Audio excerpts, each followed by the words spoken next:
And we are live with the Hang Half 100 show on the Hashtag405 channel. Gavin, Sean, thank you for joining me this week for not only a recap of week 2, we're also in group therapy of week 2. Gavin, how you doing this evening? I'm doing all right, other than watching Lamar Jackson going down the toilet right now as we speak. Oh, is he affecting your fantasy team? Yes, he is, and he's already gotten 2 picks already thrown already, and I'm just not going to say any more about that. He's just staying in his early NFL years form, just staying on brand. Sean, what about you? How are you feeling tonight? I'm good. I'm here. I'm alive. Just I'm not mad. I'm disappointed. So. Me too. I will say I have thoughts. I've shared thoughts, and I've held back on thoughts because it's just I don't know what this football team is right now. I really don't. So. Oh, I'm in the same boat as you. I witnessed it in person, so I will say I'm okay too. If you hear me really I'm actually surprised you're alive because getting any of this was really difficult. Apparently, bro. Okay, you're getting me on my soapbox. I'm going to start that already. So, I actually sent out a statement like a couple hours ago from the Oklahoma Athletic Department. I saw. I know. And OU statement. I'm going to say, OU, your statement's bullshit. Pay your employees. There will be more open concession stands. I understand COVID stuff, and I understand there is some logistics because of it. Pay your employees. Do they not take? Are they not taking cash at all? No. They don't have people walking the stands either, selling water. Like this was so. Let me set this up for you with it because I was going to bring it up anyway. First off, if y'all can tell, I have a lot of color right here. I'm not sunburned. But it was just very exhausting. Okay, so get this: you can't have nearly 90K in a stadium and not have people going up and down and selling. Absolutely. So get this though: the way to me it was like the perfect storm of stuff. So there was first off, most of the concession stands were closed because they're not paying the employees, so the stands aren't going to be open. That is what it is on it. Let them figure that out on its own. But the way they have it set up, because Sean, Gavin, you've been in the stadium, the way the concession stands are set up, you have them line up like east-west, okay? The big problem is not only are they not taking cash and they're not walking people up and down, they have the alcohol vendor set up going north and south. So all those high traffic areas collide, and it's just a cluster. I can tell you right now, I had a person faint right behind me, right at the concession stand. And while everyone was holding her up, I bolted up and said, just give me water. I'll pay for it. We need to get water to her now. And we were able to, security and event staff got there, but she clonked out hard. It looked like she was okay because she woke back up from it. And then the buddy I went with, right after the game was over, we saw a guy walk up. We saw him pale. He fell over and hit his head on the bench on it. And that's not, this guy was a big boy on it. So him falling is not going to be something for it. Oklahoma Heat in September is no joke. It's not. It's no joke whatsoever. Like I've never been to a game in September. So I'm actually, let me rephrase that. I have, or was it August, or was it August technically? So let me rephrase that. That's the earliest OU football game I've ever been to is when I went with you. But like usually when I back in the day when I would hop on a plane on a 3-day weekend to go visit Dad, I'd always try to get the last home game of the year, no matter what it was. That's how I ended up at 08 at Texas Tech. It just happened. Like there was no way we knew it was going to be like 2 versus 5. It's just like a last home game. I'll go. But yeah, it's like, I remember the Heat that day. So I made my joke. It's just like, oh, concessions were there. I thought there was like a minor problem or something. And it's like, I hope you enjoyed that joke I sent you, by the way. With the picture with the Dr. Pepper. I'm like, you would appreciate that joke. Oh, I didn't get that joke. Where'd you send it? I sent it through Twitter. I tagged you in it with the cup and then the concession stand with the Dr. Pepper. So from like yesterday. Yeah. Okay, I was like yesterday when I'm doing my live streams and stuff, I'm like totally in another universe. So that was so like and plus everything that was happening, it was just nuts. And then I'd scream at YouTube for limiting my ad revenue on my stream because I said the S word one time, I guess, or something like that. I don't know what I did, but like I got it back. So that's ridiculous. Taking away the ad revenue from those sucks. You don't lose super chats, but ad revenue from live stream watch alongs, like that's a nice little chunk too. So yeah.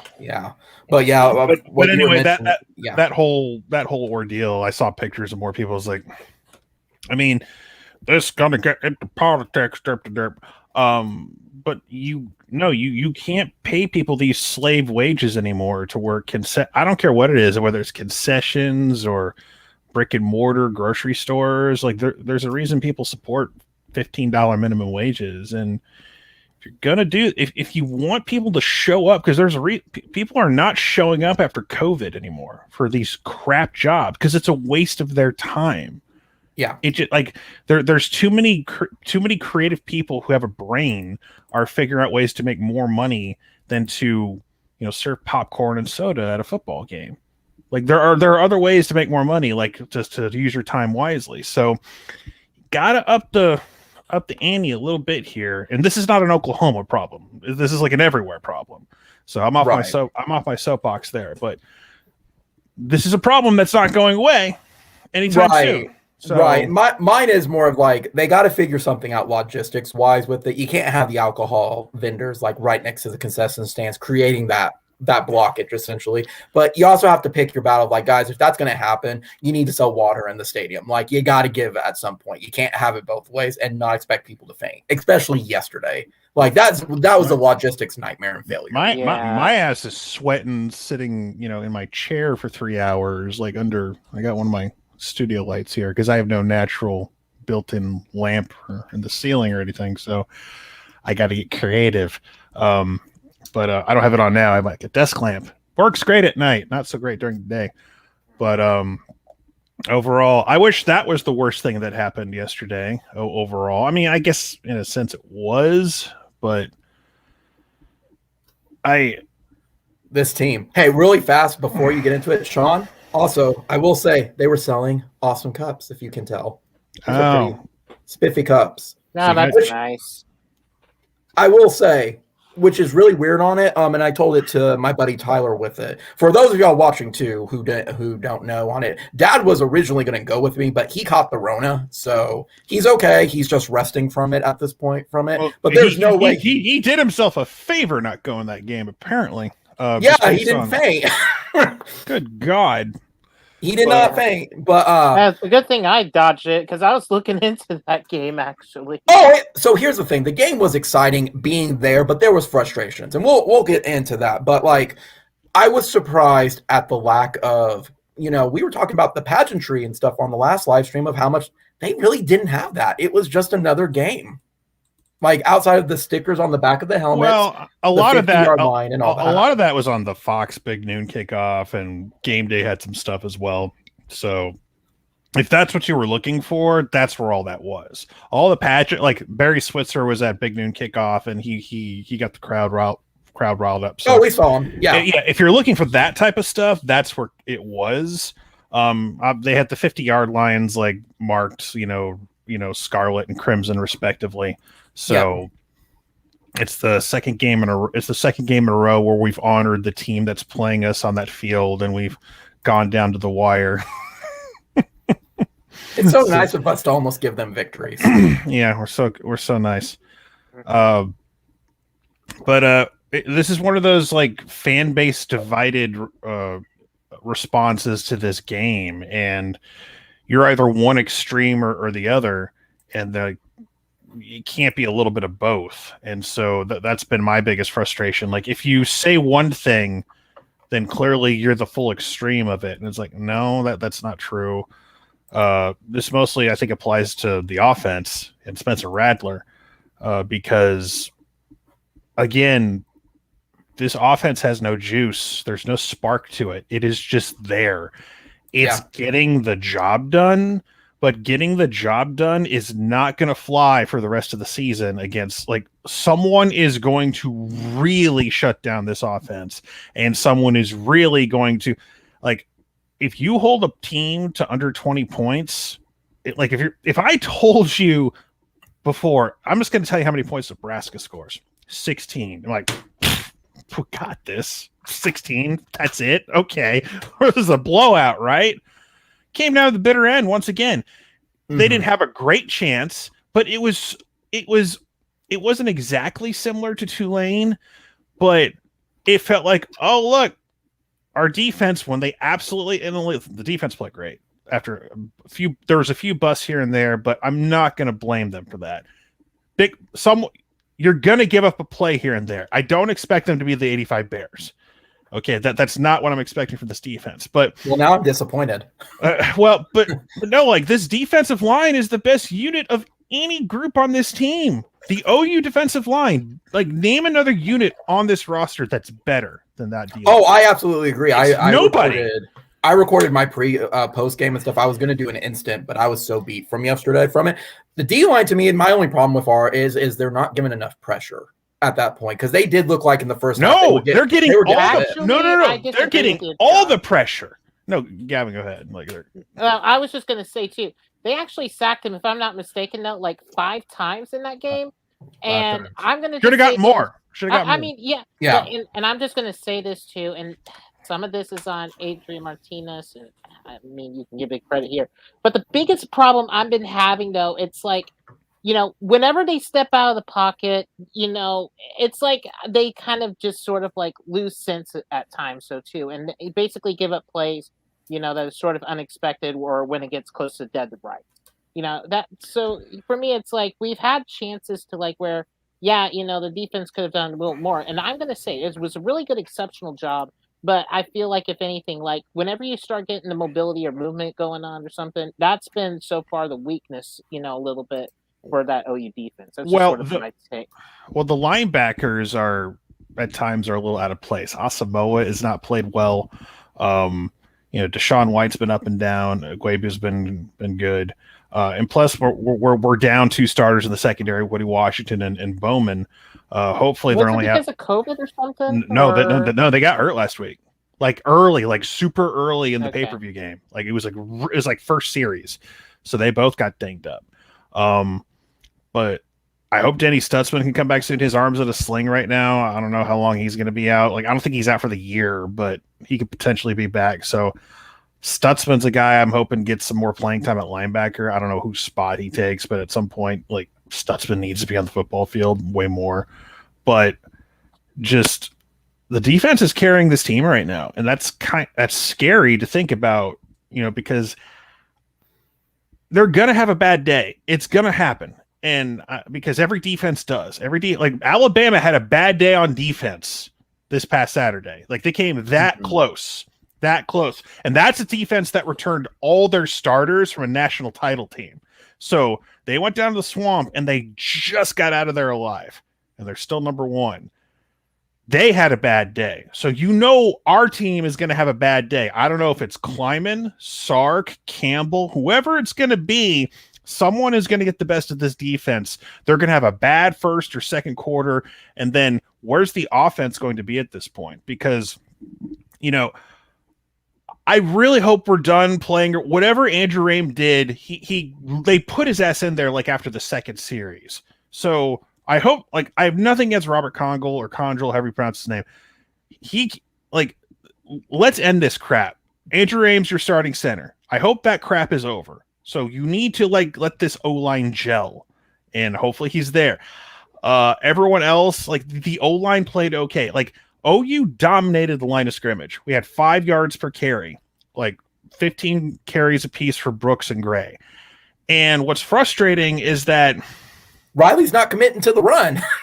I mean, he is to an extent. It's a lot better this week, but it's just I keep seeing this crap about, Nebraska played this soft zone and was taken away, Stogner and this guy taken away. It's like, well, if that's the case, then you got to run the football more.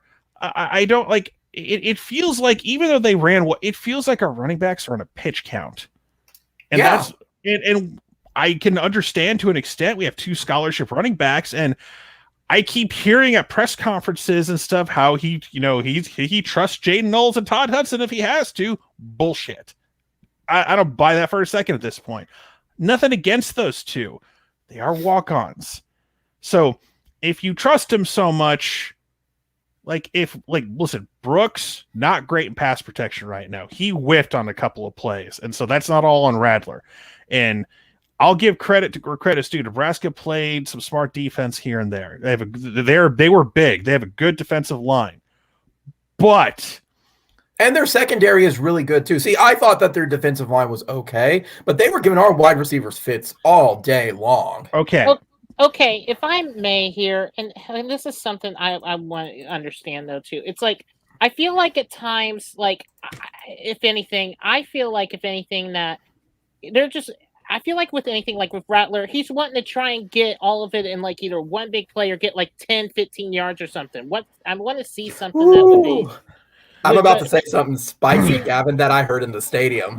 I would love to just see like either some more drags or it's like some 2 or 3 yard curl routes, to let the receivers work in space or something. That's what I would love to see. They were trying to do that. Well, they're trying to do that. Mario Williams, they've been trying to do that all year. And I'm not just talking about like Mario Williams. I mean, I would love to see like, Mims or some of the others, to do that as well. Is Mims on the team? Could have fooled me. I just would love to just see that. I mean, and of course, the only thing I can say is that Stoops right now has been, and with that, the only thing that I saw was just that block that he had though. He made 2 big catches. So I got a story for you. For that. So the first one from that was when Radler lined up with the wide receiver set, the people behind us were just screaming like, Radler, you're not going to make the deep ball. I hate this formation. I saw Stoops out there and went, no, I love this formation. He's going to target Stoops on the right side. And boy, did it happen. He nailed it and lined up with Stoops perfectly, made that big first throw. Everybody around started laughing. They're like, we like this. We like what this guy said. We don't like what you guys said on it. And that, that's fun stuff that you can't catch at home or anything with it. But that guy was just on it saying like, Radler, you suck. Mind you, he was also saying some stuff like, Radler, stop focusing on your NIL and making highlight plays and play the actual game. Yeah. The NIL stuff. It's like. There were people getting nasty. This was going to happen regardless. And yeah, it doesn't help when he comes out post game and is wearing his logo stuff. And also he has the car dealership thing. And then after the game on Twitter, what a good win for Spencer Radler. And then he responds with like, it's like, I know all that. A little upset right now. Screw him. All that stuff going on. This is bound to happen. This is bound to happen. And look, I said it before, like, I am not part of the bench Radler start Caleb Williams fan club. But I am looking at a pamphlet. I'm looking at their pamphlet. And so at their brochure, I'm skimming it because this doesn't get better, because if OU is basically telling opposing defenses, look, play soft zone, please run the football, force your quarterback to make stupid throws down the field. We love those throws into triple coverage. Our DBs will play a lot better than Nebraska's DBs. We'll actually pick that off. Like, what's missing if that's the case? A lot. No, a quarterback where if that's taken away from him can add a little bit of another dimension to the game, to the offense, and run with the ball. And who can do that? Caleb Williams. Because Radler, as much as I like him, he ain't no runner. He might be Baker level athlete, and I'm being generous. Like Baker had luck on his side. I will always say Baker had some of the best luck ever. I don't know about luck, but he was decisive. He wasn't hesitant. That's the thing. Right. Baker wasn't like he made a decision. He had confidence. Like I keep seeing on Twitter, like, oh, here's his breakdown. I keep hear people talk about his stat line. It's a nice stat line. And I'm like, what are we doing here? What are we talking about? Like, he got lucky on a couple throws that weren't picks. The picks that, if we're like the same kind of throws he made against Tulane that were picks. And one of them was called back because of a ticky-tack penalty that went our way. So I don't want to hear this. He had a nice stat line BS. Is that standard at Oklahoma? He had a nice stat line. Like, what happened to the Lincoln Riley offense? Where are the two back sets? Where's guard tackle counter? I thought I saw a couple two back sets yesterday. I mean, I barely remember. It was always like Radler and Gray. Gray was with them back there, but rarely do I recall seeing any, like, you know, one back on his left, one back on his right, whether it's like, or it's Jeremiah Hall or Gray or Brooks or whoever. I didn't see a whole lot of that yesterday. And I ain't a coach. I ain't an X's and O's guy. So maybe I didn't call for it. I'm going to give it up to the head coach who's done very well over the past 3 years for OU. I'm trying to give benefit of the doubt here. But something is off here. Like, this is the first time they haven't scored at minimum 27. It's like the bare minimum that they've scored for like years now, and they didn't make that. So, again, like, it's always taken the catastrophic loss, the big, the loss out of nowhere for any changes or improvements to come. And I keep hearing, well, last year we're 1-2, we're 3-0. Doesn't mean you can't criticize. Doesn't mean you can't say there's something wrong. Because I'm sick of the people who say, we're 3-0, why are you upset? It's like, you know, and people are pointing to like weird years, like, oh, we did this in 2010. Everything turned out fine. We lost 2 games. Is that fine based on the expectations of this year? I mean, 2010, I like 2010. I wasn't expecting Natty in 2010. As much as I like that team and some of the players there, like we were rebuilt. We were licking our wounds from 2009. I was happy to be in the Big 12 championship race at that point, the way it ended up. Like, we got to a Fiesta Bowl where, you know, if that team, all due respect, probably gets their asses whooped by Stanford that year, who knows? Maybe they do, maybe they don't. We'll never know. But they beat up like an overmatched Connecticut team. But and then I got a guy who's like, well, 2002, you know, a bad Alabama team came in, this and that. It's like, you know, like, what are that Alabama line was stacked, if anything. That defensive line was just something else. Oh, no, but like Jason White tore his ACL. We had to go to a backup quarterback who went back to Hibble. So we were up big, and then like our playmaking quarterback went down. So like we conveniently forgot that, of course. So it's like, what are we doing? Like, going back and like, I'm just seeing all this stuff. It's like, guys, it's all about what the expectation is. Listen, if you're someone out there who's just happy they won, they're 3-0, God bless you. I wish I could be you right now. I really do. But now I will say I'm that guy for this game because I attended the game. That's kind of the thing, but it's a little different for it. I mean, I guess, but it's just. I mean, I'm not trying to crap on how your feelings or anything. But no. I know that. Like, me and my buddy, actually, funny enough, while we were waiting in traffic yesterday for 3 hours. Traffic was rough yesterday. We turned on your post-game thing, and we were both just going, we saw that in the stadium. We saw that. Why can't we fix this? Why can't this happen? Like, we discussed it too, and I have a theory with Radler. I will say he's, at least in my opinion, and I don't want to compare years or tenure, he's at least the worst quarterback that Lincoln has had so far. In my opinion, he's I don't know about that. he's inconsistent. That's where I go with that. But I have a theory. I think with Radler, his big problem is he's not trusting his O-line. I do believe that falls into a factor with that. But also, it seems like when the game goes off script and he's supposed to put these plays that he was not expected to do, everything goes wrong. It just seems like when the line collapses and it's on him, he's throwing in the triple coverage. He's running and not committing to it. Here's the thing. He was making those throws last year. Even if they weren't caught, he was putting them where they needed to be. That's the frustrating part. I know he's capable of making those throws. So, like, but the problem is what's just like, he's chucking up these like 50-50 balls, and one of them's to 5'10", and I mean generous when I say 5'10" Mario Williams to like a 6'2" defensive back.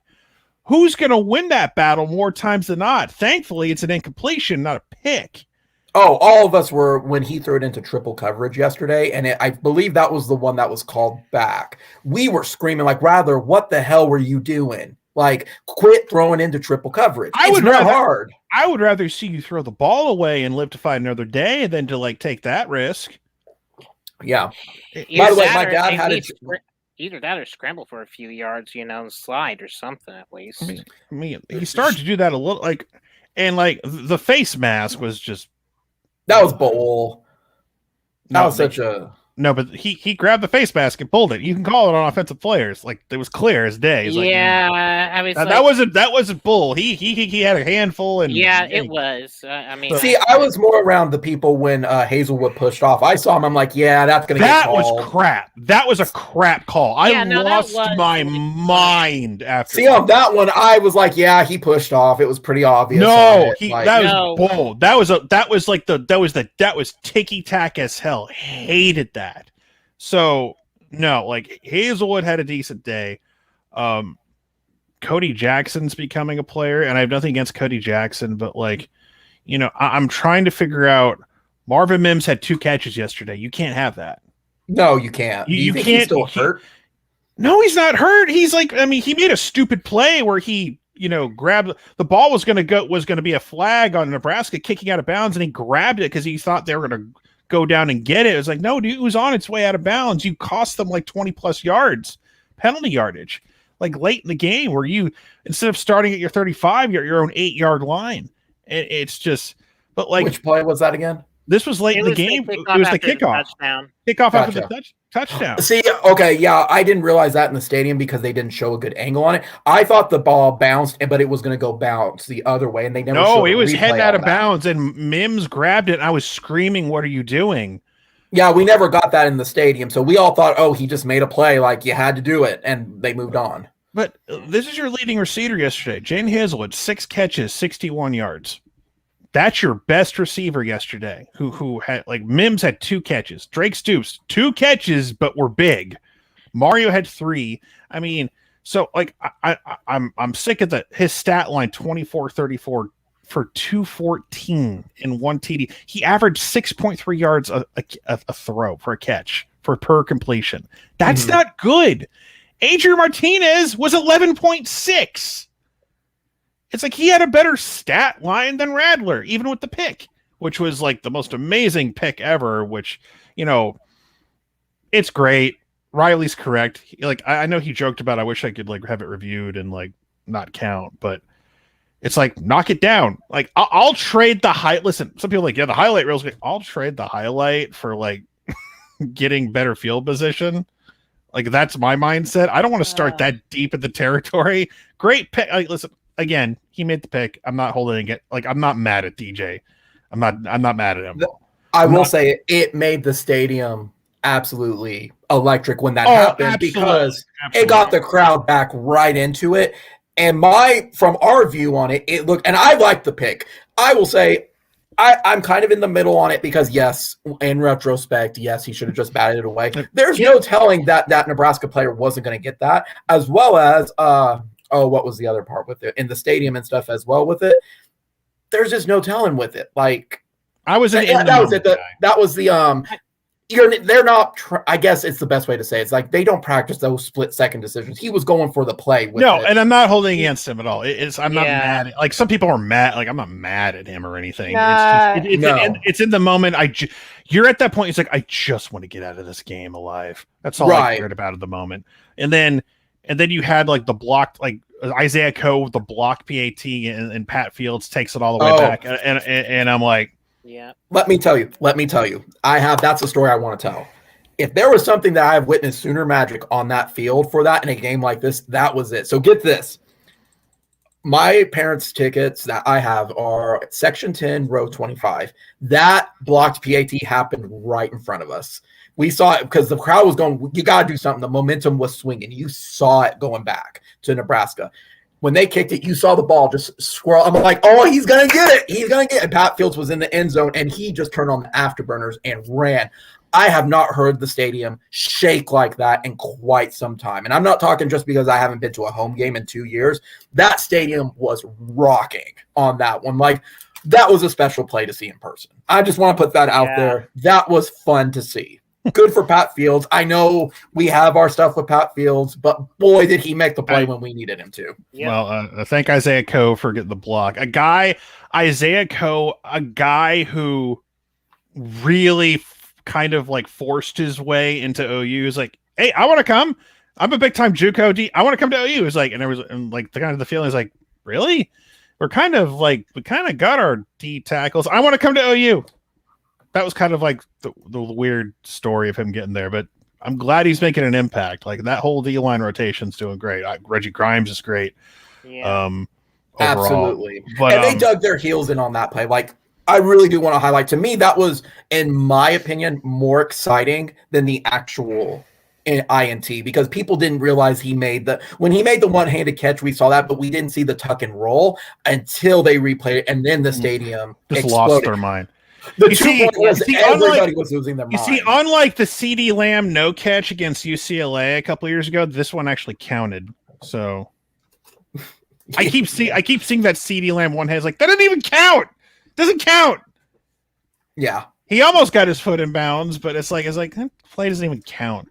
Like it's like whatever. Like DJ made that one count. Yeah, and like I said, I have nothing against DJ on it. He made a play. Yeah, you wish he batted away. He made a highlight reel for that. Like, that was good for him, just like the 2-point. Like, to me, the 2-point did the momentum swing, and Nebraska had problems on that next drive with it. I do believe that 2-point changed a whole lot on it. But here's the thing.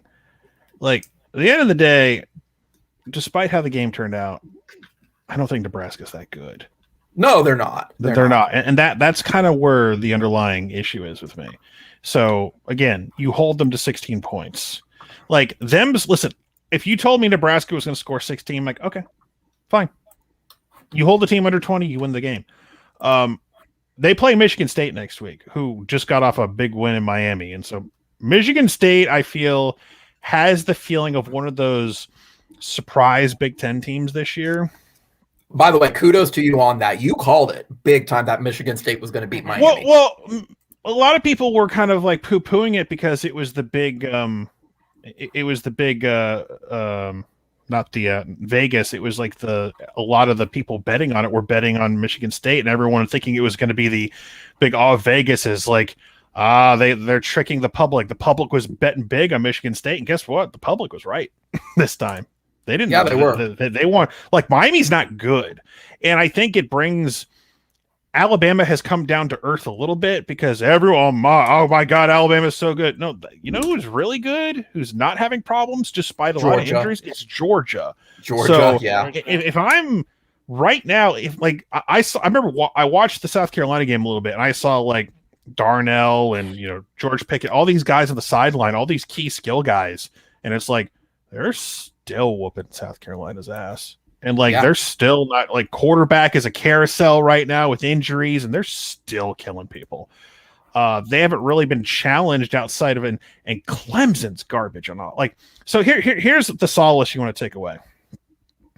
As bad as things are, Clemson is just inept offensively. Like, watching that Georgia Tech game, which got delayed, like a lot of lightning delays. Georgia Tech, if was a little bit more competent, would have won the game. Absolutely. Just a little bit. So Clemson's losing another football game to who? I don't know. Someone's going to bite them. That O-line is terrible.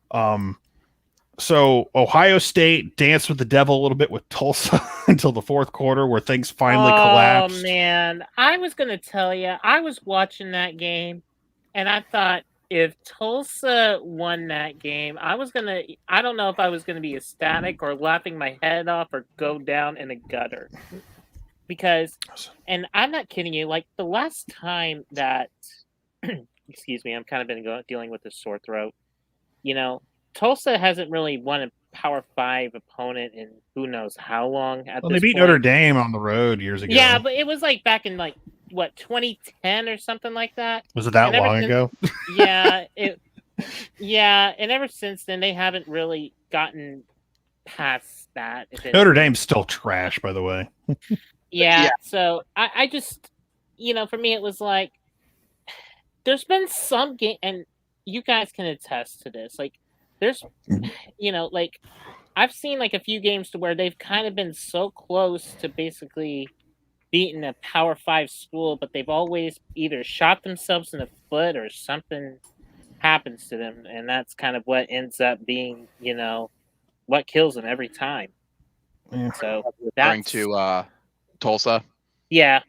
I mean, Chris Olave, I don't know if he got I don't even know if he got a catch or not in that game. If he did, he got very few. He was like a non-factor, one of the best receivers in the country. Olave was not even. Like Garrett Wilson was good. Like Garrett Wilson's a guy you missed out on to Ohio State. Like I wish Garrett Wilson's good. I wish we would have gotten him at the end of the day. But regardless, it's just. But yeah, there's a lot of teams that are struggling right now across the country, and Iowa was messing around with Kent State a little bit, but they won. Just going around. So and we dropped number 4 in the AP. So it is what it is. I'm not and here's a stat line I want to bring to you. Total yards between those two: Ohio State 508 yards to Tulsa's 501. Yeah, their defense is horrific. Yeah, it is like one. I have never seen Ohio State defense that has been this bad in quite. It's like Mike Stoops is coaching them or something. Anyway. And again, is he still down in Alabama still? No, he's like at FAU or something, I think. I thought that changed at the last minute and he was still at Bama. I have no idea. Maybe he is. Maybe he's not. I stopped paying attention to that. Regardless of that, watched most of that Bama Florida game. I turned it off like when it was like 21-0 or 3 or so. I was like, this game's over. Then I just kind of like, oh, this is getting interesting. Oh, this is a game now. Turn it back on. And that 2-point conversion call was they were trying to do like this bum rush, like quarterback, like run behind the lead blocker. And like Bama was having none of that. I was like, what were you think? That was like the worst 2-point call, Dan Mullen. I don't know what you were thinking. I have no idea. That was like, I think if anything, basically Florida just shot themselves in the foot in that game, if anything. Not got much foot left. Yeah. I mean, and the other thing too, it was like, I just don't know. It's like, once you commit, you got to commit. You can't just basically piggyback, on that read right there. You got to commit. It was like he was just holding on and staying with that running back for as long as he could. But like, I don't know what else you can do there. If you're going to do that, do like a read. Basically hinder your running back. Do a read misdirection. Make them guess or something. Like you just went up right the middle and they were prepared for that garbage. But I mean, you could, in a sense, apply that to Radler too. There was several times where Radler did that yesterday where he did have a clear, at least I know off the top of my head once or twice, he could have ran right to the end zone. He didn't commit to it and they stalled out. Like, and getting back to OU, it's like, there's leadership on the defense. Like, I can name you 2 or 3 guys and you could probably, okay, that guy's probably a leader. Isaiah Thomas, Nick Benito. Pat Fields. I would go as far as say right now. Pat Fields, yeah, sure, Pat Fields. Like he makes calls on the defense. I saw I forgot who it was, and y'all will be able to tell it to me. We thought we didn't understand what was happening, but we saw a guy out of position, I guess. We didn't see what player it was, but he pushed him like to get back into his position on the D line. I think it was during the 3rd or 4th quarter. I wasn't sure if y'all may have saw that. I haven't missed that, but that makes sense though, because I feel like the defensive group is like they're tight knit. Like they know what they need to do. Like they're not perfect, but like when they got to nut up and make a play, they make a play. Honest question: who would you designate? Who would you point out that's a leader on offense? Drake Stoops. Drake would probably be. I would not say he's vocal, but he is definitely. But you got to be vocal. That's the thing. You got to be an SOB who grabs someone's face mask and say, "Get your shit together." Like then, if that's the case, no. Then that's not Drake. I mean, no. Kenny Brooks isn't that guy. Like Jeremiah Hall, but he's not on the field every play. It's got to be someone who's on the field every play. A lot of this offense just seems, and I've listened to Jeremiah Hall's podcast and everything, and I just from hearing from them, it's just I just don't feel that that intensity or anything. It's just all sort of that laid back attitude. Well, that's different though. Like no. I'm just saying, like, if anything, like just kind of the vibe that I'm getting, just from him, from the team and all that and everything. That's just where I'm getting at. It just I'm just not feeling like somebody that's that step up leader like how Baker was or something like that. Yeah, I'm just not. But they on the offense, the defense got their shit together after the first game. On the offense. They listen. That team loved Baker. They would run. They ran through a brick wall for him, like because he spoke up for them and did the things that they wouldn't even dare. And to some extent, Kyler too. I mean, like I don't know about Jalen Hurts. I know that I guess the team liked him too, from what I understand. Jalen was more of a stoic, quiet type. Which drove me insane at times. But I mean, it's like this is just what's so weird because it's like I don't know. It's like for me, I haven't really got like a good deal, and I'm just gonna put this as my theory out here, and I'm just gonna say this, and you guys want to debunk me, go right ahead, but I don't know. It's like ever since if you guys remember, I think it was that touchdown run against Kansas. I guess when he got injured or something like that. If you guys remember, he was a little dinged up. Yeah. I don't. Okay, and I know this is going to be way out there, and you guys are going to probably slap me in the face on this.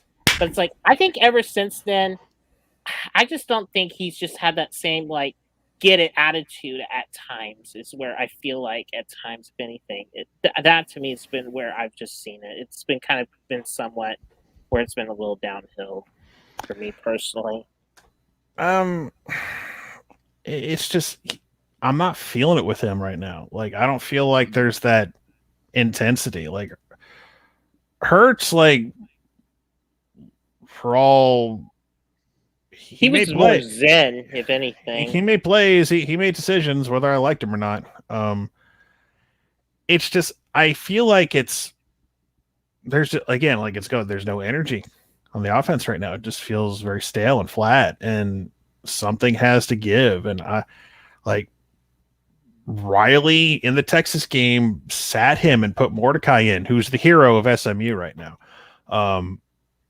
But it's like, here's the thing, like all the Caleb Williams fans who want him to start like this week against West Virginia, because Riley's never doing that, especially when they're 3-0. It would take like 2 to 3 games for him to do that. Like, if we lose one game, it's going to get really intense. You lose 2, it's going to get even more intense, and then they'll still roll with him, and then after 3, he's going to have no choice if that's how it goes down. But and people will be like, and what will piss people off if Caleb Williams ends up being a guy who just transforms the offense and makes plays, it's going to get people even more pissed. Because why wasn't he playing before? Why wasn't he doing this? Why wasn't this happening? We could have been undefeated still. Like, that's like the disaster I see down the road potentially if things don't get better. I want to say this, okay? Would you be in favor of and I'm just going back to 2012 of basically having some sort of Caleb Williams goal line situations where he comes in every now and then? They did that at Tulane. Well, I know with Tulane, but I'm just saying from, regular season out, because we haven't really seen that much since then. I mean, I'm not against it. I'm not against having packages. I've been screaming for that for weeks now. I said, even when the running back situation was looking dicey, okay, we're down to 2 backs. Maybe you get your backup quarterback in there who's athletic. We saw in the spring game, and we saw against Western Carolina. He's got some legs. He's got some wheels. Do something with that. There's nothing wrong with having a Tim Tebow or a Blake Bell to come in and do stuff like that. Is he that big and strong? Not necessarily, but you can still do stuff with that if you really need to get a spark at some point. If you want to keep your running backs on a pitch count, fine. Maybe he's saving that for Texas, or he's keeping this in his back pocket. And you know what? It's hard to he's 3-0. It's not like it's cost him yet. Yeah, but that play calling is so uninspired, though. There was times he needed to open the playbook up to get that team. It started out my dad wanted me to pass this joke on to you, Sean, that he said, Sean, can I go be the offensive coordinator? Because he said, I think I could have called those 3 run plays in the 4th quarter. You, and drove him nuts. You, your dad, and everyone else on Twitter and the Scoop message board. Okay. So, okay. And the Discord server I'm in. Well, the only thing I will say is what other plays would you make on your own goal line, though? What would you do? It's not about the goal line, because when we get down to the goal line, we score. It's like it's just like the everything else. I think there's only been, and I'm feel free to correct me. I think there's only been one deep play the entire 3 games. Yeah, we've had like one 50-yarder to like Mims, I think. Or maybe and Williams was the one who, I think it was Mario who dropped it yesterday in the end zone. It was perfect. He just dropped it. Yeah. I mean, it's not like they're not. It's not like they're not there, but wasn't there another one with Williams though? But basically, Williams knocked the ball out of the defender's hands or something like that. No, I can't think of one like that. The only one I can think of was a deep ball against Nebraska, where he ran it because it happened in our end zone. That's why I remember it. He had it and he just dropped it. I can't think of another one. So here's another thing. West Virginia goes out and they just hammer Vodtech, which tells me I don't think Vodtech was that special, and I don't think North Carolina was that special. But West Virginia went, their only loss this year is to Maryland, who's a pretty decent team. They're a pretty decent Big Ten team. They got Tua's little brother at quarterback. I watched their game the other night. They went toe to toe with Illinois and came out with a win. They barely beat Illinois themselves. West Virginia runs the ball down your throat. That's what they did. They ran the ball down Virginia Tech's throat. So Dogie Daggy is the quarterback still. That's going to be your however threatened you feel by him. But this is a team that runs the football fairly well. Yeah, which is a lot different in years past, before the bigger Dana Holgerson years, So I have no problem with Seth Doege, all right, beat our corners, beat our defensive backs one-on-one. Let's see what you do. I don't think they have that guy at wide receiver like they had in the past. Who was it Sills or Sills is what it was. Yeah, Sills was their big time wide receiver. They don't have that guy anymore. So this is my dream scenario. You get a primetime kick on ABC. You're that game. You're not the game for game day because they're going to Soldier Field for Notre Dame's garbage team against Wisconsin. I thought so that they're doing Fox that was doing that. No, that's game day. I believe that's game day. Or is it Fox? I don't remember. I don't know. Where is game day going? Who knows? I'm sure. I'll look it up for you. I think it's an FCS team, probably. No, anyway, maybe Fox is going to Soldier Field. I forget who's going there. Anyway, the point of the matter is this: we have an ABC. It's Notre Dame and Wisconsin. That's where for they're who? going. For who? Game day. Okay, game day's going. Okay, that's what I thought. Fox has. Who does Fox have? Fox, whoever Big Noon is. Who is Big Noon? Big Noon Fox is Notre Dame, Wisconsin. That's on Fox. Oh, they're sharing it then.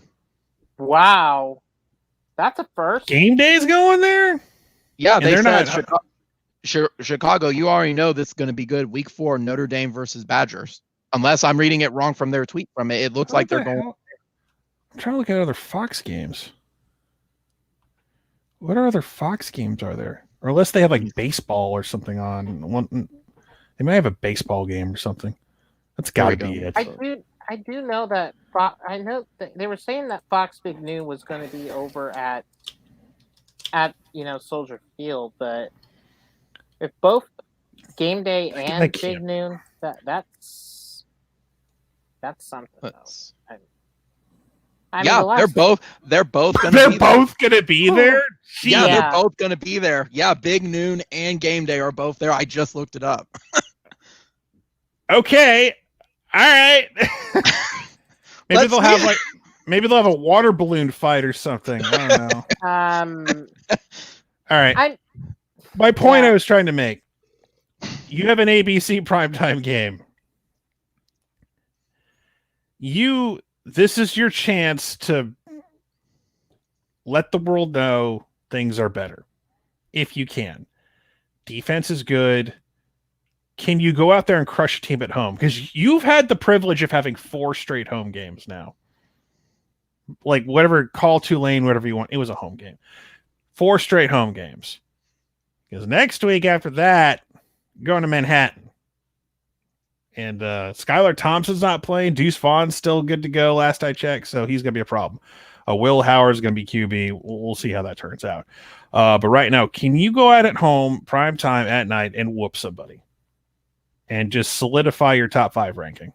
Because if you could do that, people will be able to breathe a little easier. Can you run the football? Can you make just a couple explosive plays? Because that's what's missing. There's no explosive plays in this offense. Like, can you go out there? Can you get Mims the ball? Can you do something? Because if you don't do it now and when conference play starts, I don't know when it's going to happen. Because if you can't do it in the comfort of your own home 4 straight weeks outside of a garbage FCS team when you were in witness protection on pay-per-view, I don't know. It's going to be a long year.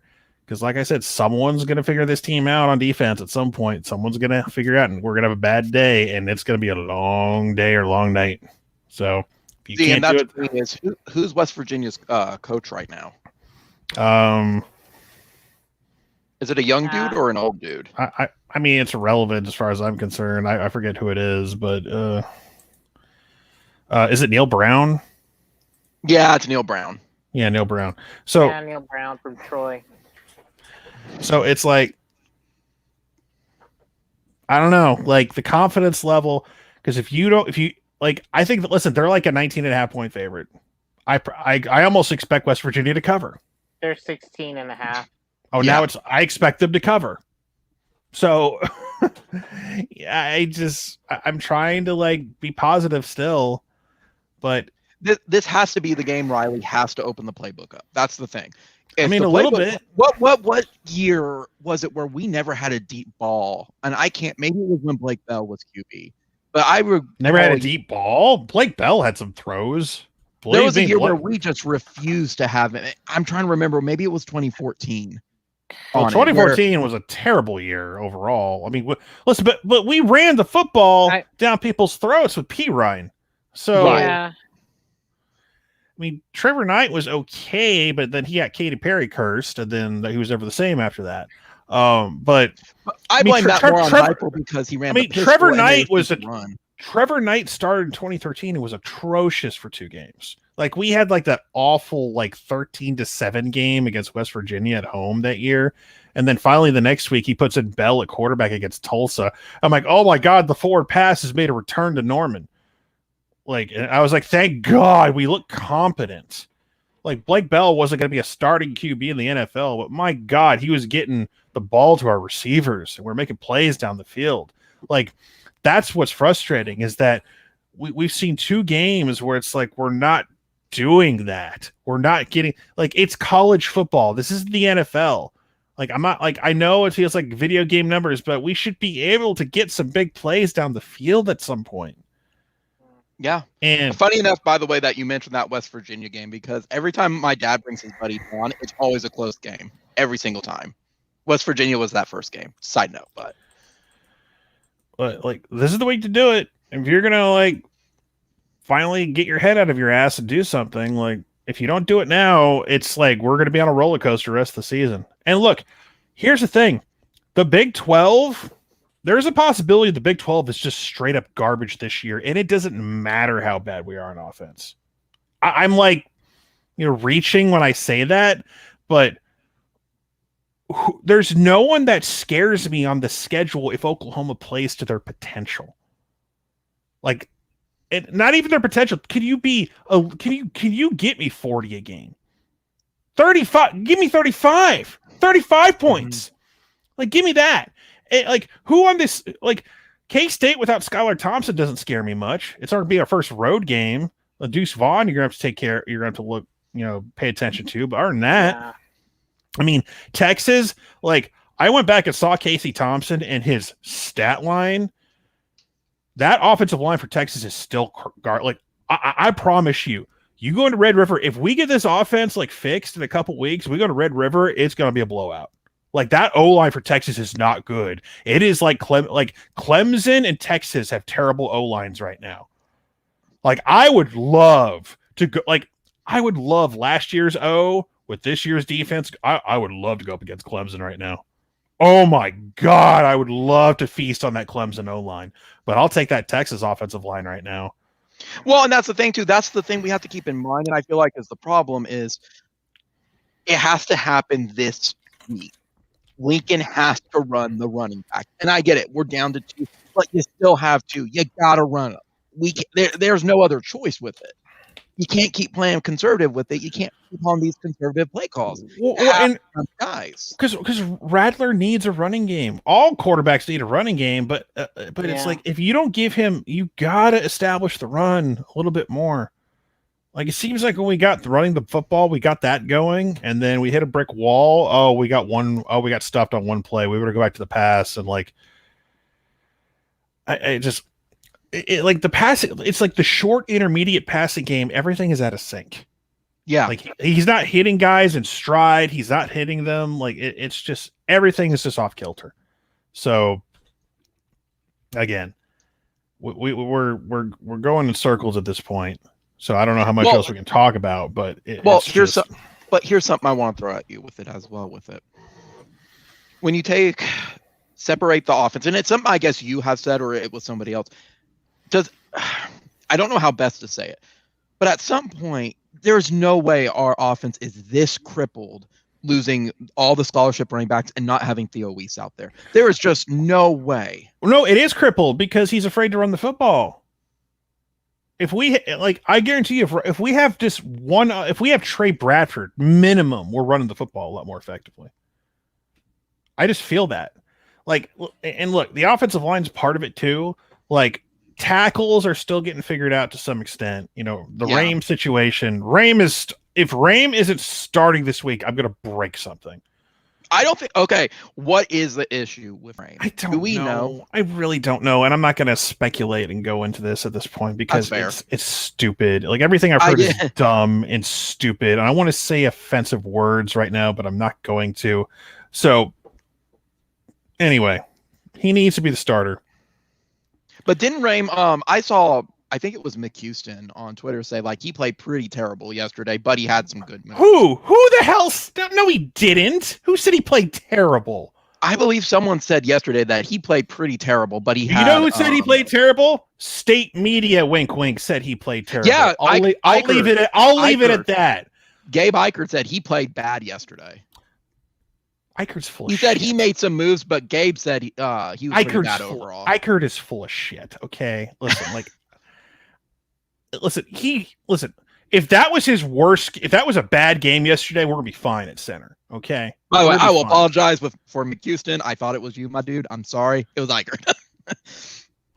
At least Eichert has enough where he can point it out since he was a center himself. But congratulations, like he was a center. Like he's full of shit. I'm sorry. I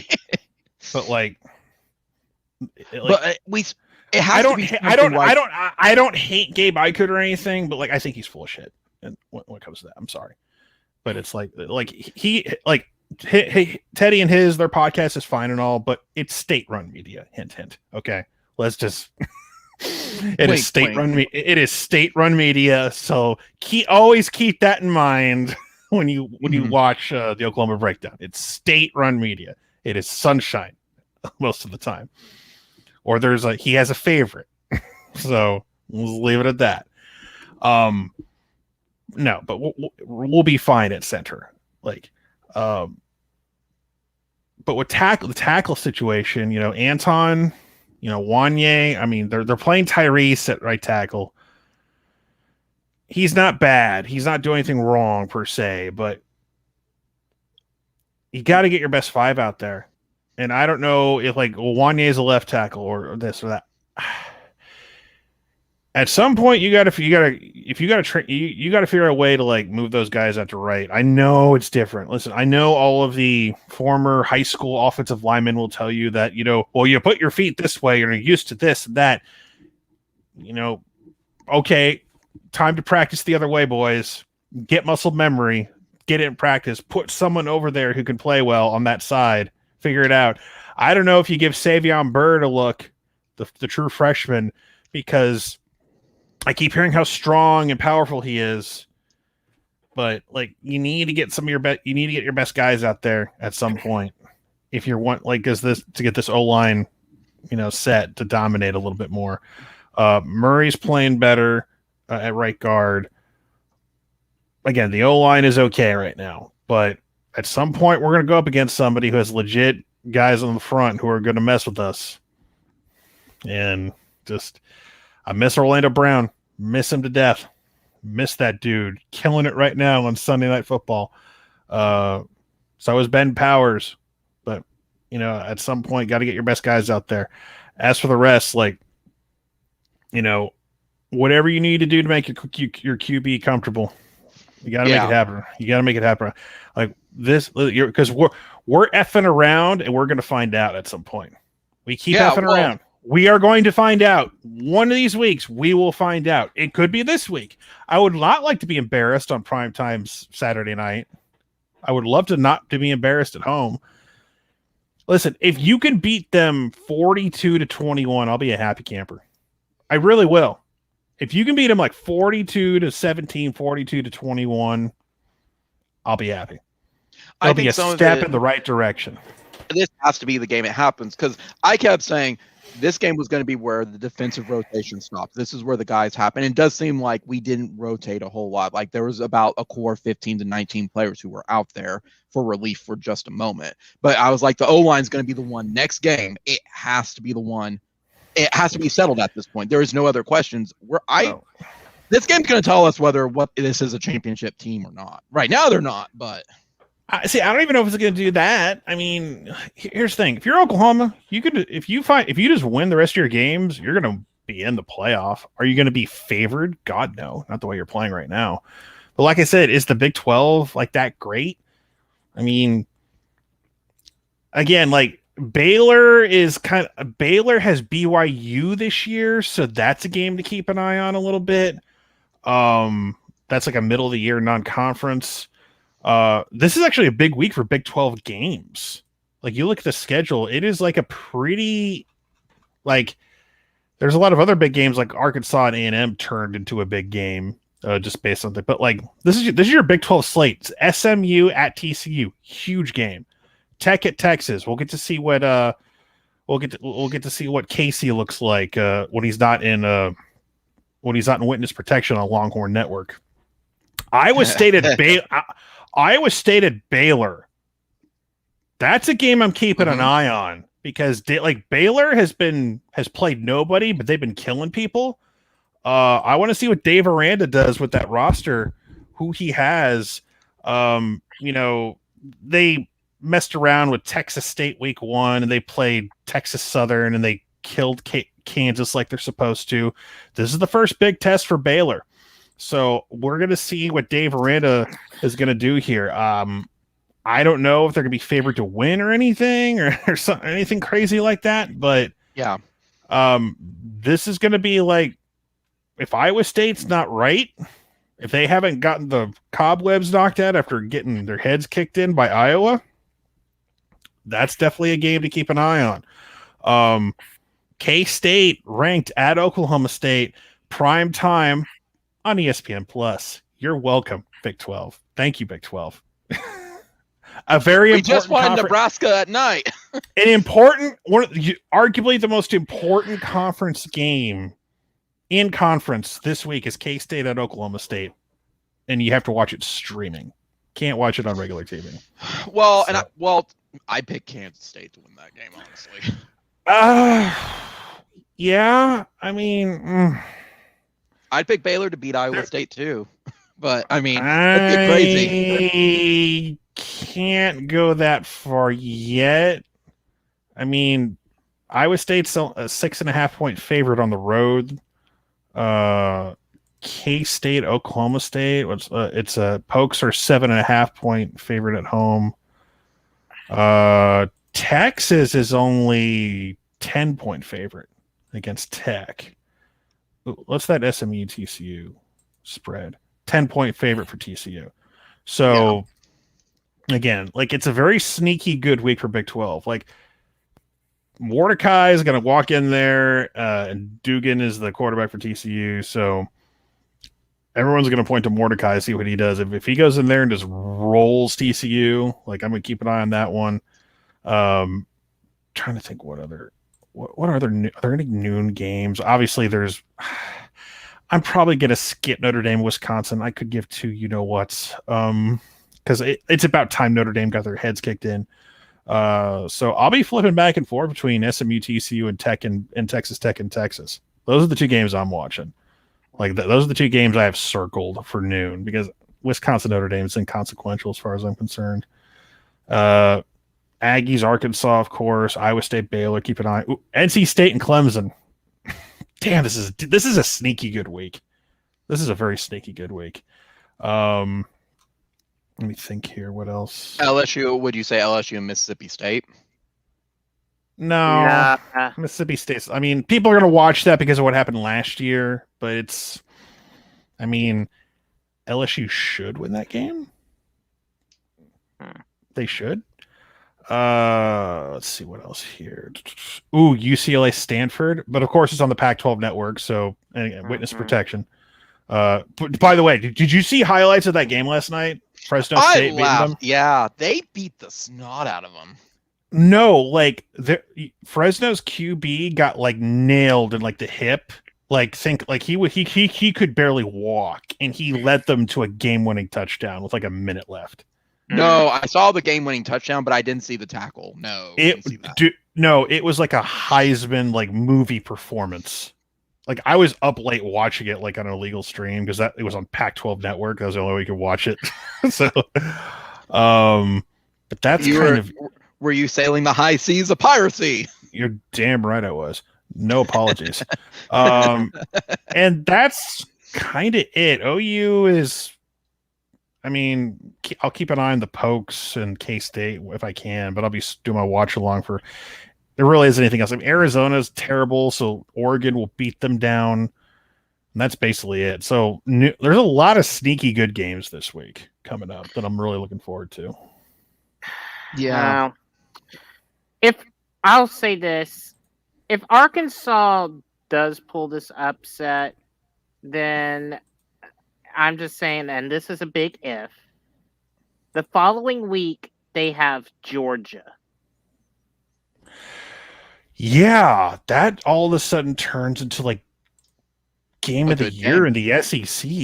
Yeah, and that's what I'm saying. That's something to keep an eye on. I mean, I'm interested in that A&M Arkansas game itself because if Arkansas, does win that game, then the whole issues with the SEC West, will have that eyes open with Arkansas now.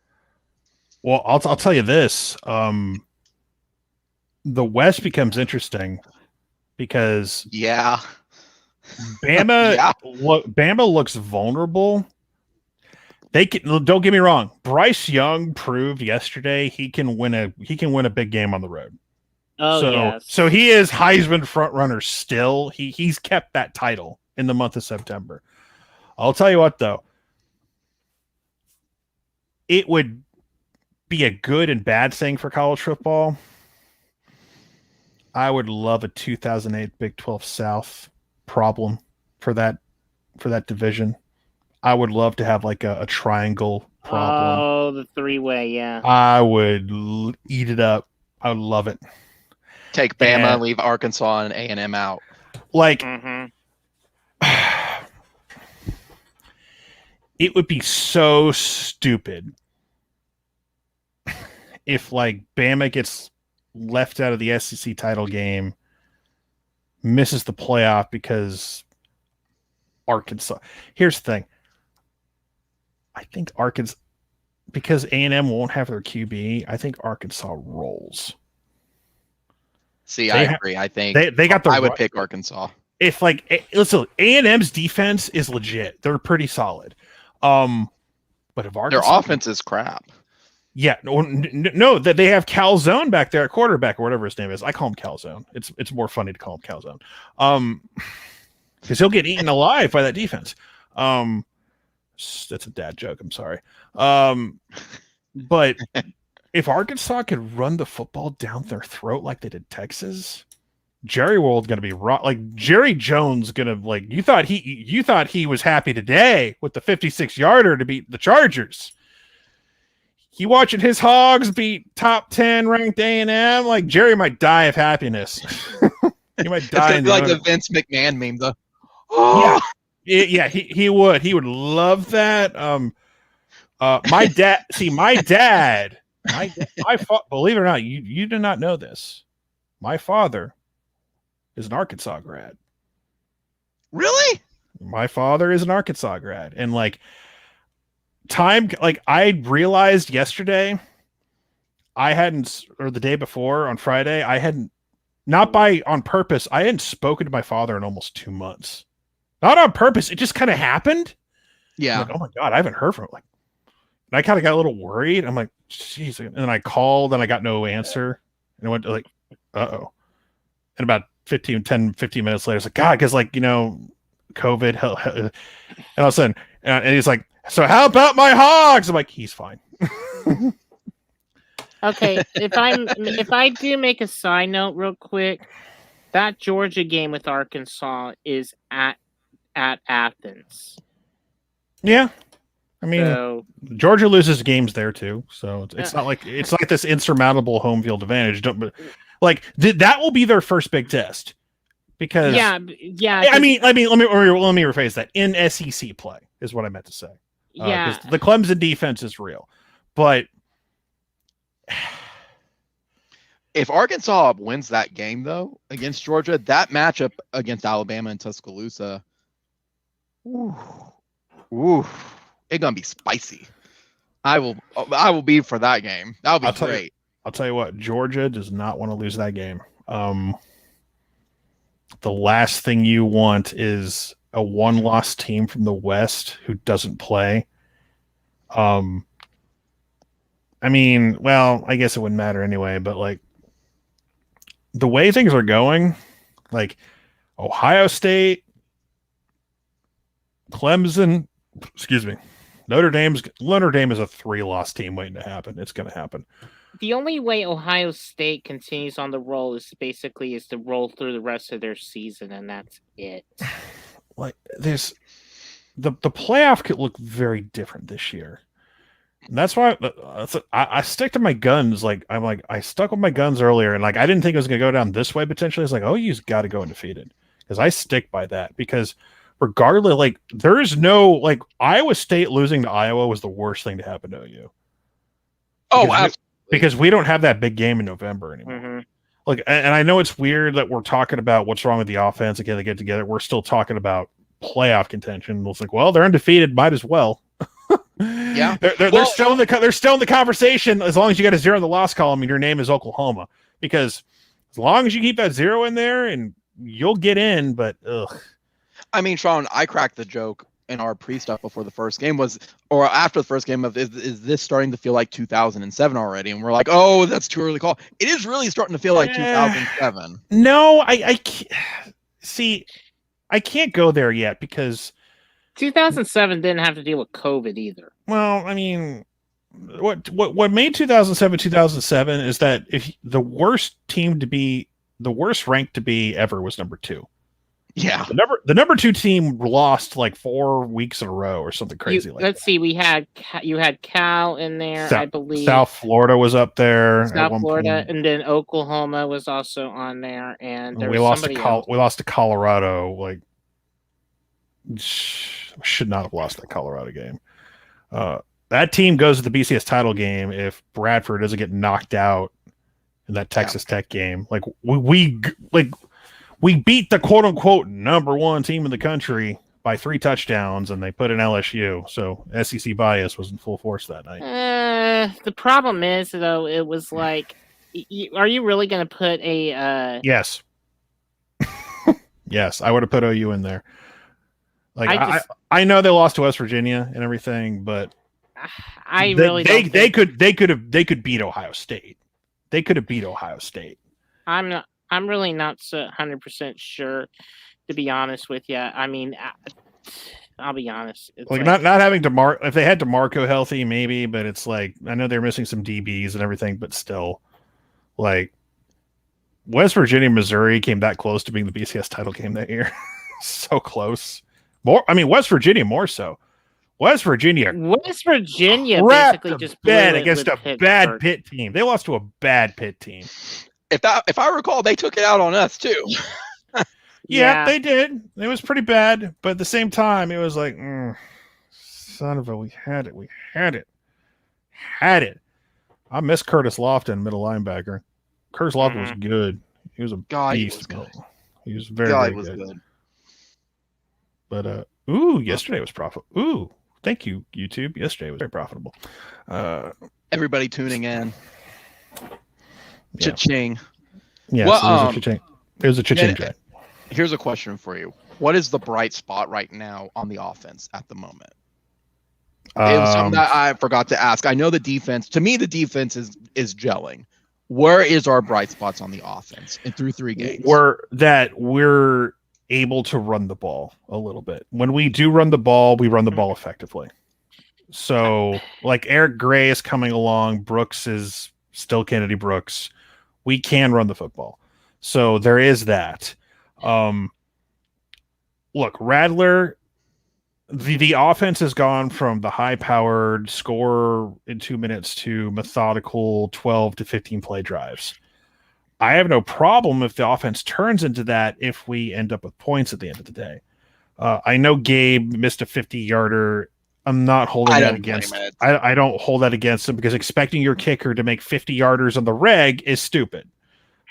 Those are hard. Those are not gimmies. Those are hard for a reason. There's a reason you want to get closer for your kicker. So he missed. It really sucked in the stadium. It looked like he made it, and I was like, he made it. And then everyone turned to me like, no, he didn't make it. And they showed it. It's like, oh, my bad, guys. I was so happy. I guess. No, when the red, like you know who had a rough day? Minnesota Vikings kicker missed a 37-yarder. Could have beaten Arizona today. What a game that was! Oh my God! I'm sorry, Minnesota missing a 37-yard field goal, a chip shot. When did we see that before? Yeah, Falcons in the Super Bowl. Congratulations. Don't forget the Seahawks as well in that wild card game too. Wow. Yeah, just. But yeah, just overall.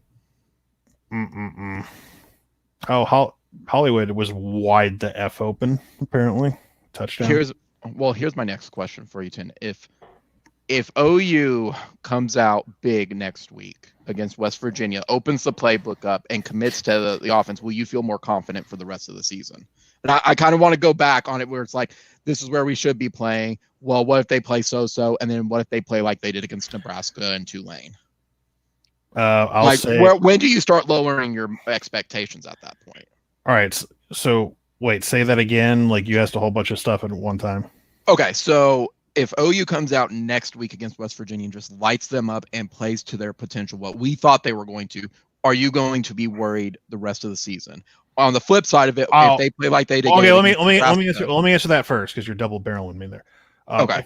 If they go out and they do what they're supposed to do, I'll say, okay, do that again next week. Okay. I won't be yelling. I won't be screaming and yelling. I'll dissect it and say, this is what I liked here. This is what I liked there. Oh, why weren't we doing this earlier? It's just like, okay, that's good. Good. If we're doing that, we're getting Mims involved or we're doing little things better. Great. Do that again next week. I also want to say too, and this is another thing was noticing too. It was just like the tempo was just so slow at times. It felt like, if anything, like it was just so slow. And that played right into Nebraska's hands. Yeah, because Nebraska wanted to play slow. And that to me, I feel like is that the best time you usually can catch OU going at their best is when they play tempo. And they just were not doing tempo at all. Yeah, and I see people online saying, well, the Nebraska slowed the game down, this, and that. I'm like, first of all, remember when Oklahoma, imposed their will on teams? Remember that? We're playing down to our opponents. Yeah. That's what's happening here. Nebraska, I really think Nebraska is going to get death killed to some extent by Michigan State next week.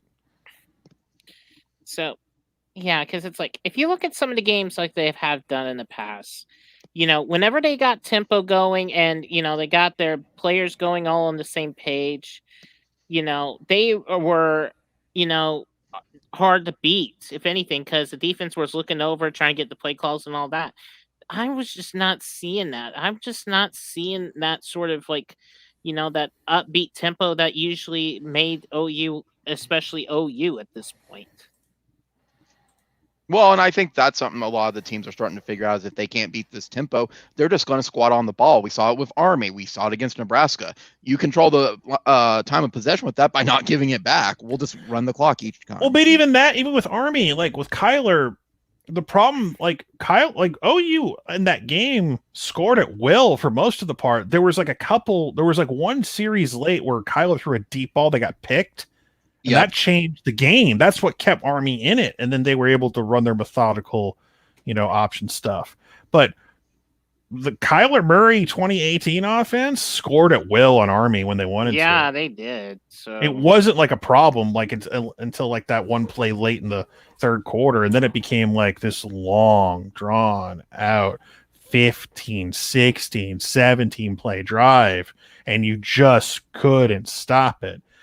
It was like if Indiana Jones, instead of outrunning the boulder, tried to hold the boulder back, and it was slowly moving, as pushing him back, and at some point the boulder was going to crush him. So instead of running away from the boulder, get the F out of there, he tried to stop it, and it was slowly rolling, overpowering. You could do nothing to stop it. I still claim that Army could have beat us if they committed to the run still instead of the pass. They gave that up, and to me, that's what lost them that game. Well, when it's third and long, you kind of have to. Yeah. At some point, you got to put it in the air, and thank God it came into the way it did. Oh, I was at that game. Oh, I absolutely know. People were going insane. I think, if anything, and this is just my take. You almost lost to Army. But I would doesn't just say count. It was on pay-per-view. Nobody saw it. Yeah. Everyone who left the stadium had to sign an NDA, so it didn't happen. Yeah. That's just. I don't know what you're talking about. I saw Army versus Redacted. Anyway, you saw OU versus Redacted. Anyway, that's just OU versus Redacted. Yeah. Anyway, that's just my take. I just would love to see a more upbeat tempo. That's just sort of what I can see. And I would say maybe do a little bit more RPO and get Spencer Rattler to read the linebackers or something. No, I don't want him to do that because he sucks at it. He sucks at RPO. That's a problem. He's really bad at RPO. He's not good. Let's do the exact opposite and not do that. And I'm not crapping on you, Gavin, but it's he's terrible. He's terrible at making reads. He's just not good at it right now for whatever reason.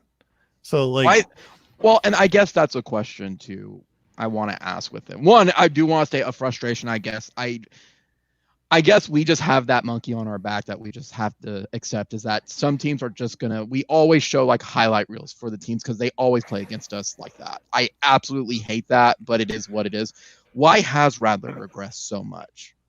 Do you think he's not putting the time in at practice? I don't know. That's just, I'm not going to assume that. I'm not going to be some drunk guy at O'Connell's who's mad and says he shouldn't have NIL or he's not doing what he's supposed to, because I don't know. I'm not there. Yeah, I don't know what the issue. It would be irresponsible of me to say those things.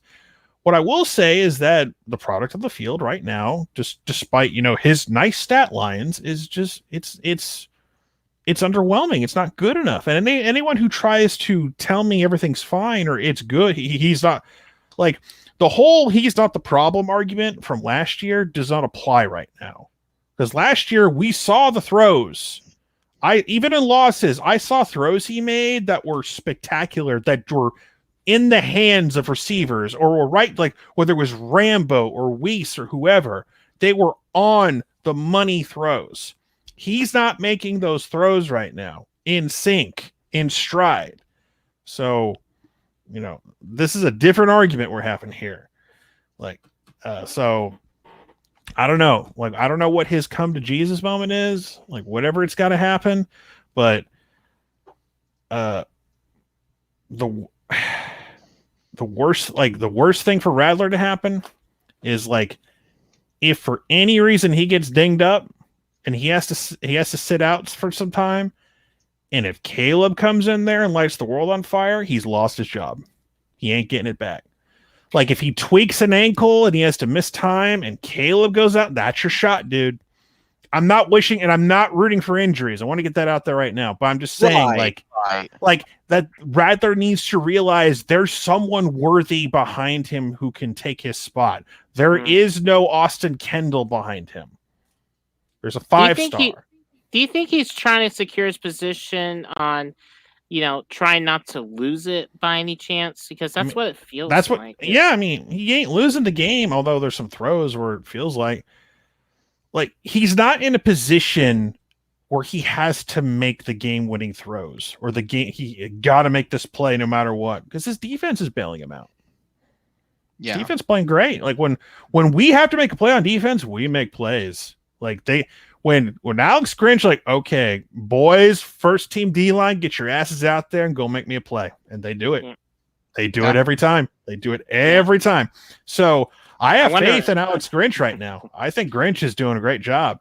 Linebackers need to play a little bit better in coverage because there was some really bad gaffes and angles here and there. But other than that, this is I want to ask a dumb question on it, and I expect it's outlandish, but it is a thought that I've kind of seen over the years with it. Do you think maybe Rattler has peaked last year and it's just he was a redshirt freshman?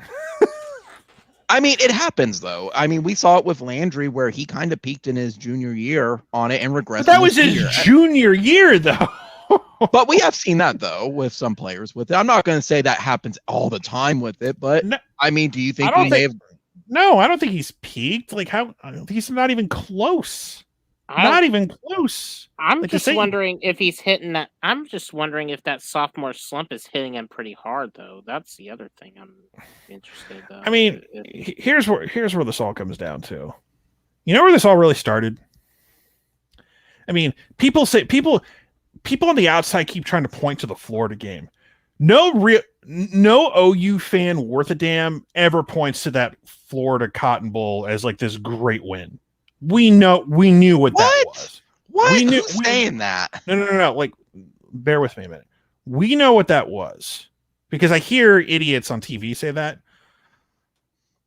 This is where it started. This is where it really started. Pro Football Focus type guys, the analytics guys. Rattler was like next year's mock draft #1 pick in multiple mock drafts. That's where it started. And it was very easy to buy into because look at Riley's track record. Baker, #1. Kyler, #1. Jalen Hurts doesn't get drafted without Lincoln Riley. Doesn't get drafted. He might get, maybe he's a 6th, 7th round pick because he ain't starting at Bama if he stays there. He ain't starting. So he had to leave. He's drafted in the 2nd round because he's a product of Lincoln Riley in his final season. And we see what he's doing. He's doing pretty well. He had a rough day today, but it was the 49ers. But he's still doing pretty well. The 49ers have a great defense, so I'm not holding that against him. Yeah, I know. I started him in my fantasy. Which is a mistake. You should always check the defense your quarterback's going up against. I don't even play fantasy anymore, but I like to say, who's he playing? Oh, 49ers, never mind. But the hype started in the offseason, and then it came from other places, and we all bought into it. Everyone bought it. We wanted to believe. Like, as for the fans who are like just happy-go-lucky, we're 3-0. Like, we're starving for a natty. It's been 21 years. We've been wanting one for a while. I know George is starving for one. It's been 41 years. Notre Dame's starving for one. But, like, we looked at everything. And here's what's frustrating. You see the rest of college football? Ohio State's down on defense. Clemson's down on offense. Notre Dame looks like crap. Like, it's Bama and Georgia to an extent. That's it. You can win a playoff game if your matchup is not against one of those two teams. And then you get to the championship game and like all bets are off because you're in the championship game. That's the frustrating part. All these other big time programs who are playoff teams on the reg are struggling on some level, whether it's defense, Ohio State, offense, Clemson, Bama, Maybe their defense isn't as great, missing a few players. I know there's some guys hurt, but still, you can run the football on Bama a little bit if you're smart enough. Yeah, but Bama knows how to take care of business. Yeah. And here's another thing I want to point out too, because this is what really pisses me off about some of our fan base who are trying to because it's the extremes. There are some people who are mad that we didn't beat Nebraska good enough, or we almost lost to Nebraska, or we messed around, and they take it too far. And if you're part of that, if you're on that side of the fence where we didn't play well enough, we didn't look good enough, then you get lambasted with all the other crazy people. Here's the problem. You know why, one of the reasons why Alabama is Alabama? Because of Saban.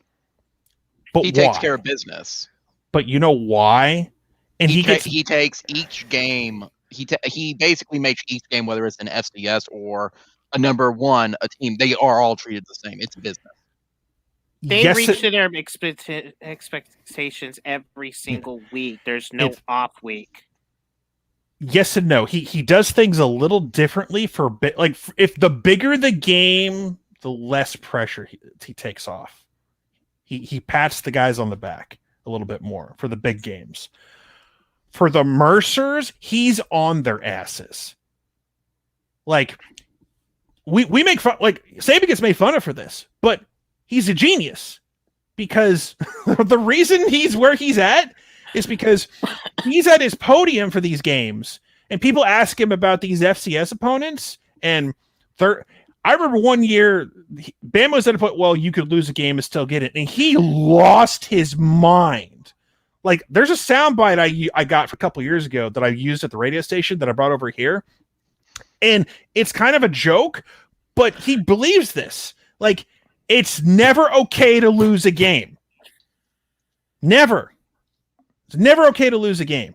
And then he went off about Georgia Southern and talked about how, oh, you guys just declared it a victory already. And in the first half, they put up 21 points on us. They were running through us like shit through a tin horn, man. He was livid. He hates it when his local media guys come in and talk about, oh, you're going to play FCS whoever and win. Hates that crap. So you can hate Bama. I respect the hell out of Saban. I don't hate Nick Saban. I respect the hell out of that man. That man is a grinder. He does not let up. They beat Mercer convincingly. He said, we didn't do this. We didn't do this. We didn't do this.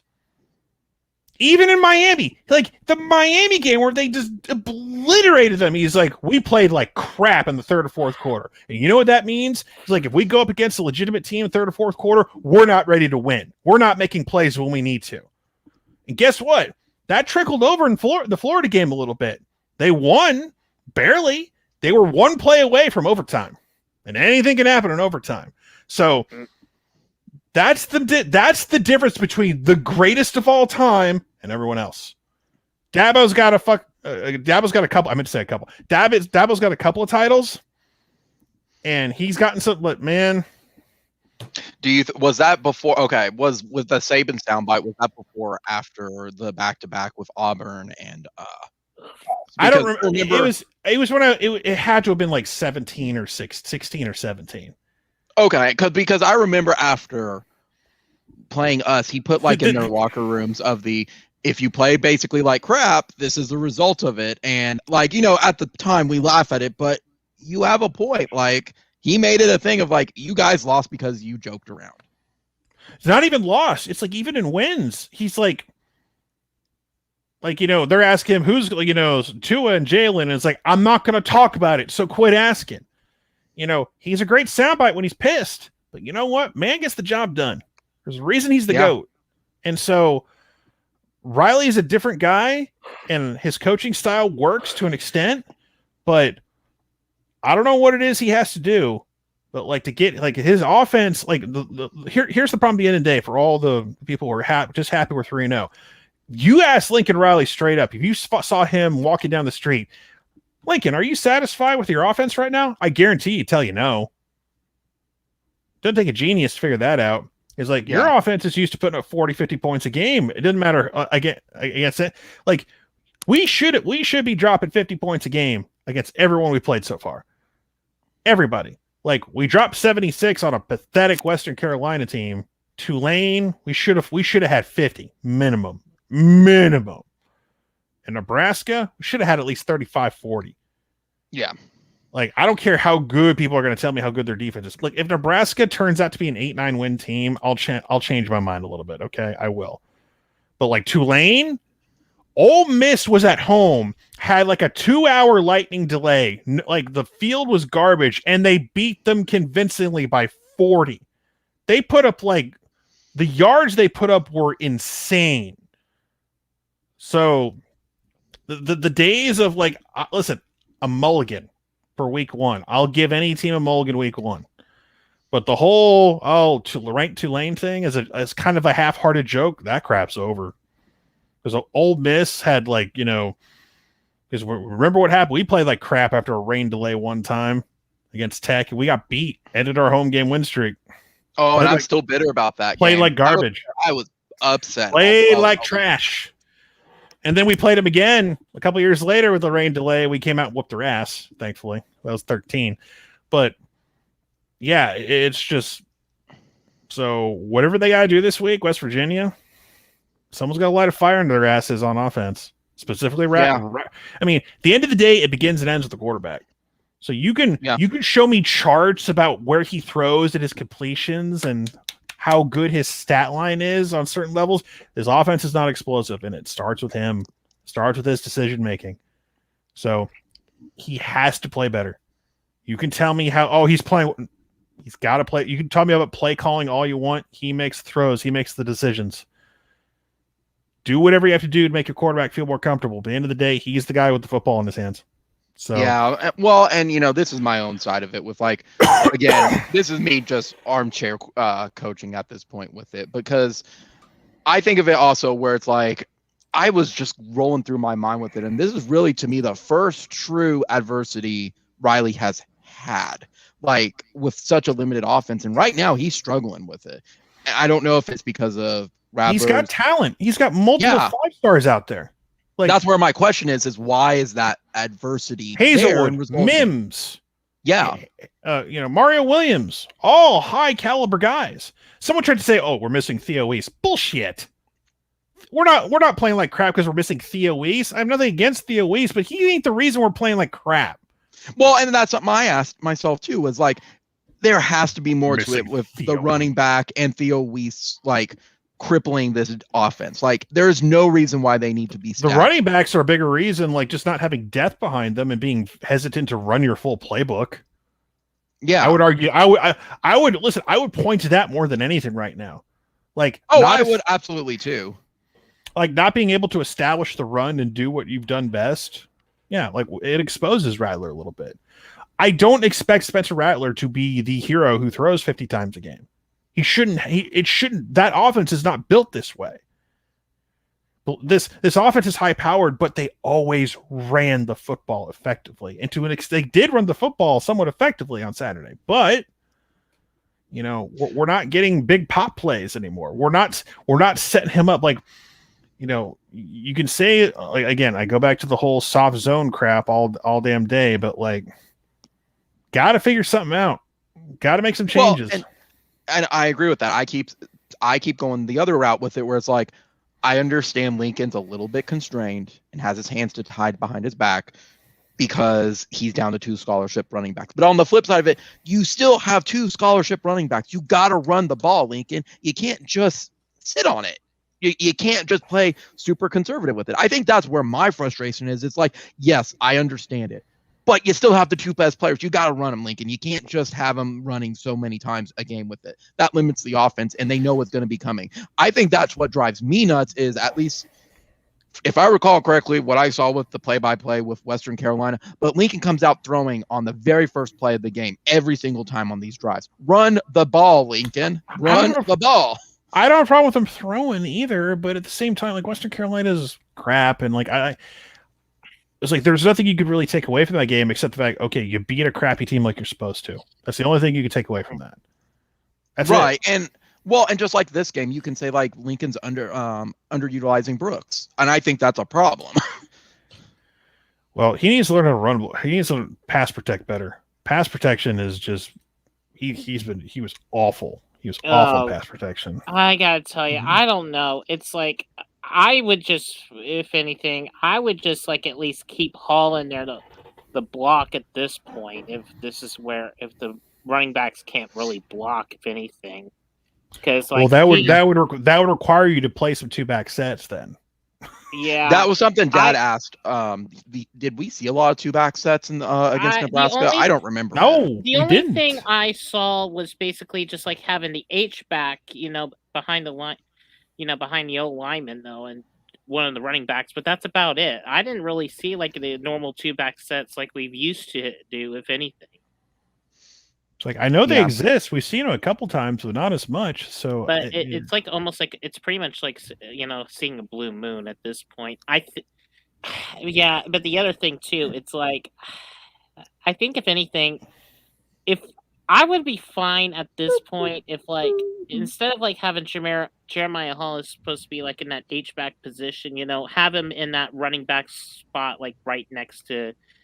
Basically with Rattler at this point. They used him in the little. They used him in a little rollout on that touchdown. Like he was in the I formation. I'm talking about like mostly like him being in the shotgun. At this point, he's been there like before, like a little bit this year, but like again, we're not seeing that much at all. We're not seeing those again. Like this offense doesn't have an identity right now. It's just no, they don't. There's no identity. Like, what are we good at on this offense? It's like it feels like we're lucky to score on drives at times. Yeah, I think we're just having an identity crisis, if anything. Like, what is your signature like go-to play? It's like last year, like first half Mims. Now this year, it's like Mims got 2 catches. Like you got to get him involved more, and we're going back in circles again at this point. So yeah. I think this is a good point too. With it, we've almost had the live stream for about an hour and 45 minutes, so I think this is a good point to wrap up. Gavin, any final thoughts on Nebraska game and looking forward to week 3 again or week 4 against West Virginia? I think if anything, I'm going to be just interested to see like if the offense can at least get like some sort of roll going and stay with it until they stop you. Don't be hesitant and have some better play calling. Step on the gas. That's all I could say. Yeah. Sean, any final thoughts against Nebraska going into week 4 against West Virginia? Just whatever you got to fix. You got to find a way to instill some confidence in your guys to get them. You're going to be in prime time. On Saturday, this is one of your few chances. You're probably gonna have prime time this year, because I don't know. There aren't any other. Your biggest game is Texas, and we know when that's kicking off. So, got to figure out a way to light a fire under this team. Yeah. If you can get this, if you can start opening things up and get this thing consistently, then we can run through the Big 12. Because there's nobody that I'm afraid of right now. Not one team.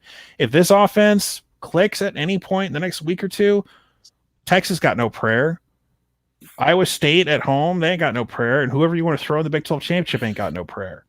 So get it fixed, Riley. Get it fixed. You have the time to mess around is over. That's why he makes the big bucks. We hope. I don't have any final thoughts. Like I said, me personally, taking the context out of like the situation, I still did enjoy the game with it. Like, yes, there was frustrations with it, but there's also the difference of attending the game. And at least we walked out with a win, because like I said, even against Nebraska, boy, I would rather take a win than a loss at that point. That would have been horrible yesterday, especially with all the Husker fans in the stands. There are some obnoxious fans in there, I'm not going to lie, in there. So it was good seeing them get a little bit humbled, because I will say there was one story where there was a guy who kept heckling behind us, where he says Martinez, he's like, he's getting better. You're about to see the Heisman. He's getting better. I'm like, what are you on, dude? So I still did enjoy the game with it. So it is what it is, though, at this point. I'm the same thing. Lincoln's got to get it fixed. Offense has to click next week, or I'm going to have to taper my expectations for the rest of the season. Because right now we're not playing championship ball. We're playing hoping to get by football. So anyway, they'll be coming to Orlando, and I'll be watching them play the Cheez-It Bowl. And I don't even want to. Yeah.